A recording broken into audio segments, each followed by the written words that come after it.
Good afternoon, everybody. I guess we'll get right to it. We disappointing loss this past weekend, and sure sorry we couldn't find a way to come away with a victory. But it was a hard-fought game. Those games always are. They've been very close. The last 5 in a row have been one score or less, and just disappointed we couldn't do more to win the game. But move on to Troy, who's an outstanding football team.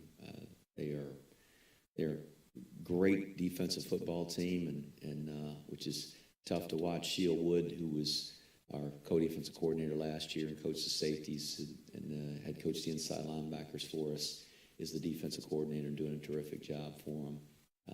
They're very efficient on offense. A really good running back. They're good at running the football. Very athletic receiver, and a couple of quarterbacks with experience that are behind a big offensive line. So we certainly got a work cut out for us this week. They're one of the best teams in the Sun Belt Conference. They probably should only have one loss on the year to Ole Miss. They had Appalachian State beat, and Appalachian scored on that Hail Mary at the end that kind of bounced around, and they had that game won. So been very impressive, and it's going to be an incredible challenge for us this week. Jeff, so much, obviously, at the beginning of the goals, Commander-in-Chief's trophy. How do you turn around from a loss against a Service Academy rival with there's still so much of the season remaining and so much still left to accomplish? Sure. Just count on the resilience of our team and the toughness of our team, and hopefully they'll display that mental toughness. Certainly disappointing to lose an Academy game, and so much is put into that trophy and trying to win that trophy. And we were disappointed we didn't win it outright last year, and really had our sights set on trying to recapture it and claim it this year.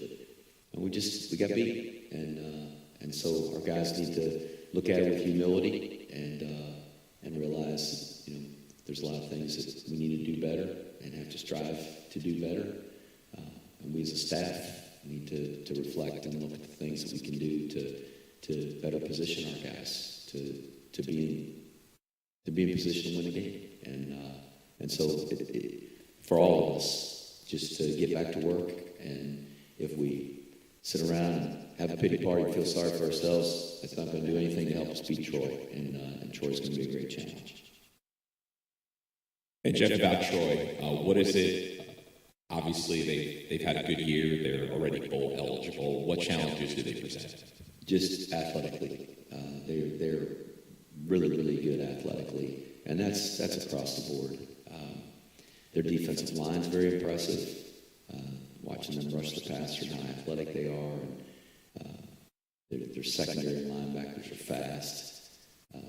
They have given up one defensive touchdown, rushing touchdown, in the month of October.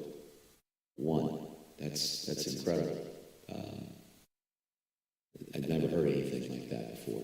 So they're really good on defense. Very well coached, obviously. I think a lot of Sheil Wood. I know he's got that staff doing a great job for them. And then offensively, they run the football. They're very effective at that. I think that's important. And certainly we place a lot of emphasis on running the ball, but very athletic receiver. And they've done a really good job. And it was impressive watching the Louisiana Lafayette game, who I know is very athletic. They got a good football team, and they were down in that game 17-0. They put together a drive just before halftime, scored on a fourth down to end the half to make it 17-7, and they came back and won a football game and put together a drive at the very end of the game to set themselves up to win it. So they do a really good job, and Coach Summerall's just amazing how they've turned that thing around in 1 year. Thanks, Coach. Joe, you can start. Good afternoon, Coach Monken. Joe Iacono with GoBlackLakes.com. First question, you guys talked a lot about Troy's defense, which has been outstanding all season long. I think points a game, as you mentioned, only one rushing touchdown in the month of October. That Sheil Wood, who coached with y'all at West Point for a number of years under Coach Woody. When teams seem to know the offense really well, like the academy games, it seems to be a really big struggle to kind of get the offense going and score a lot of points. Now, granted, their players haven't played against this type of offense much, but with Coach Wood's knowledge, definitely have a challenge offensively. Anything you guys can do to kind of get things going and get the ball rolling a little bit on offense versus maybe what happened last week at Air Force? It was disappointing last week. Saturday's game, just not being able to move the football at all in the second half. I mean, at all. And, credit to them. They did a great job of defending us and playing blocks. And the bottom line is we've got plays designed. We've got to block those plays and be able to run the football or throw the football. And whether it's a run play where we're blocking people up and pitching it or handing it off or running the quarterback, we got to be able to block those defenders and pry open some gaps. And if we're throwing the ball, to be able to protect our passer and be able to deliver it and complete it. And that's not unique to our offense. But our offense is unique. And the academies certainly have done a very good job of defending us. And for the most part, our defense has done a pretty good job of defending them. In the second half Saturday, we didn't do a great job of stopping the run on defense. And we certainly didn't do an effective job at all of running the ball on offense. So that was where the game was won by them, was in the second half. And obviously Sheil knows our offense and knows it well. Defended it here for a couple of years right on our practice field against us, defended the other academies, but he's got an experience defending this offense, years of experience. Coached at Georgia Tech with Nate Woody when Paul Johnson was there. Has a lot of experience at Wofford, who ran the offense and played in the Southern Conference with the Citadel and Georgia Southern, who both ran the offense. So he's got a lot of experience, and so we've got to, with that in mind, and we've got to create and develop a plan that we feel good about against the things that we think we'll likely get from them. And you can't practice everything, but we try to have some wrinkles as well, and some things that maybe they don't expect either. But that's not unique to us, but it's just what we're going to need to do. I got a lot of respect for Sheil. He's doing a great job there, and I'm sure he's got a great plan prepared for us. We're just going to have a great plan to match it in execution more than anything. And then, Coach, my follow-up and final question. It seems like it's been improving the last couple of weeks. I mean, I know you mentioned the second half there were some struggles with Air Force a little bit, but for the most part, the defense seems to be playing better as the years gone along, gelling a little better. Seen some play, at least to the stat line, from some younger players like Carolyn Hammonds, Domenico. Can you talk a little bit about their development and what you've seen out of them? I think there's a lot of guys on defense that just over the course of this season, because they played more, have started to improve. And some of those guys you mentioned, Jimmy Charlo and Q Hammonds, obviously been starting all year. And so the number of snaps that they've gotten, I think, have really helped them improve. I think Darius Richardson inside at nose has gotten a lot better this year. That's been encouraging, and enjoyed watching him improve his game.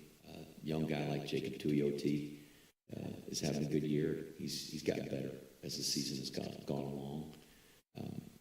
And then the linebackers, Leo is really made a lot of plays for us in there, but he's got a lot of potential for growth and development, and I've seen him improve. And we've had a number of guys in there that, after having Cole Christensen for so long and Eric Smith for so long, and those guys were 3-year starters each. we got a lot of new faces and some guys in there and there's been a bit of a rotation at that position. So guys are getting some experience and probably early on didn't play as well as we would liked or hoped, but I think we're playing better. Obviously, got to play better than we did Saturday, and be able to find a way to win that game. But, there's things in that game. Just we'd like to go back and do differently, but that's the game. You got to make the plays in the game. So I'm encouraged. I hope they'll continue to play well. We're gonna need them to do a great job defending Troy this week, and obviously the way that Troy is playing defense, it's going to be very important that we keep their scoring opportunities to a minimum. Thanks, Coach. Okay, we'll go to Ken McMillan. Jeff, Ken McMillan from the Times Herald Record. Jeff, what thoughts on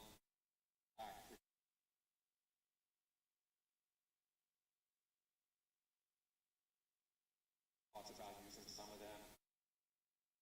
Well, we talked about that after the game on Saturday, and obviously Tyson Riley and Jacoby Buchanan are our top two B-backs, and we hope that we can play them and get some production out of those guys.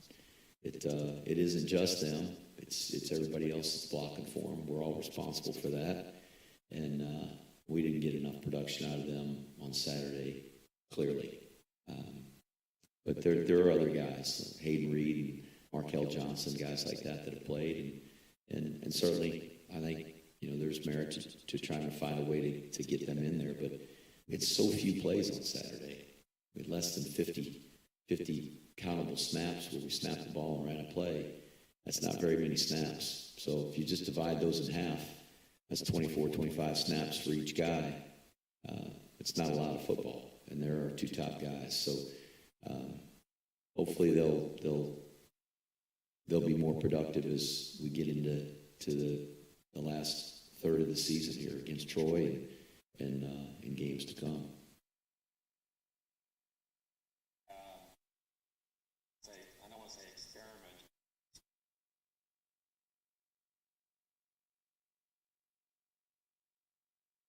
Is this something that you continue with?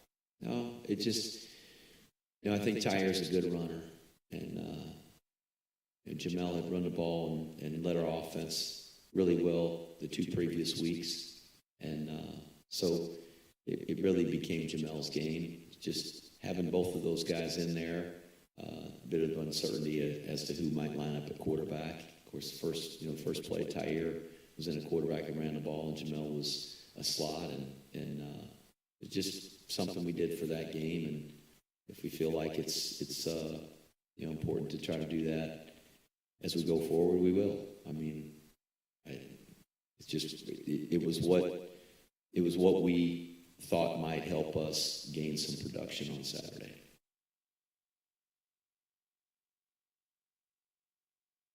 Long time, lost to Air Force was disappointing and struggled this year. Just curious, as you as a motivator.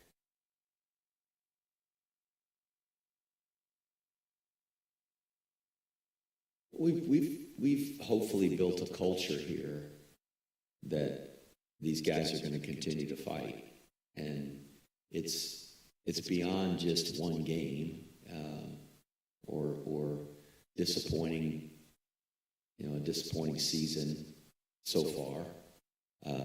It's more than that. Our guys have a lot more invested in each other than just practice every day and games on Saturday. Our guys really care for each other. They've spent a lot of time together working out and training and practicing, and they put a lot into this program and into this brotherhood. And I think they do it because they really care about each other. And playing football here and all the time that is demanded of these guys as a football player, it would be a lot easier to not be a football player at West Point, because they get about 5 hours of their day back, and our guys are stretched to the limit. They've got really heavy academic schedules. They've got requirements on when they wake up, when they go to bed, when they study, and so it's a grind. And if they didn't, if it was just for selfish reasons, they wouldn't play football because it's too hard, or they'd go somewhere else before they affirmed. But our guys invest in each other. They love each other.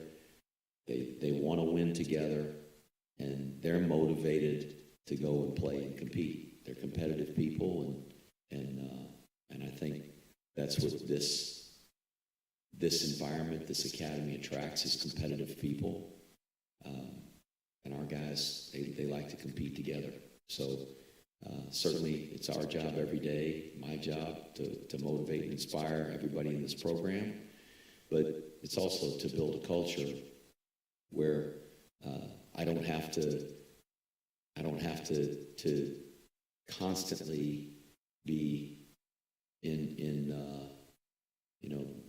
the motivation mode where I'm picking guys up that are down. Our guys want to compete, and they're mad about Saturday, and I am too, disappointed. But they're in it for more than just that one game.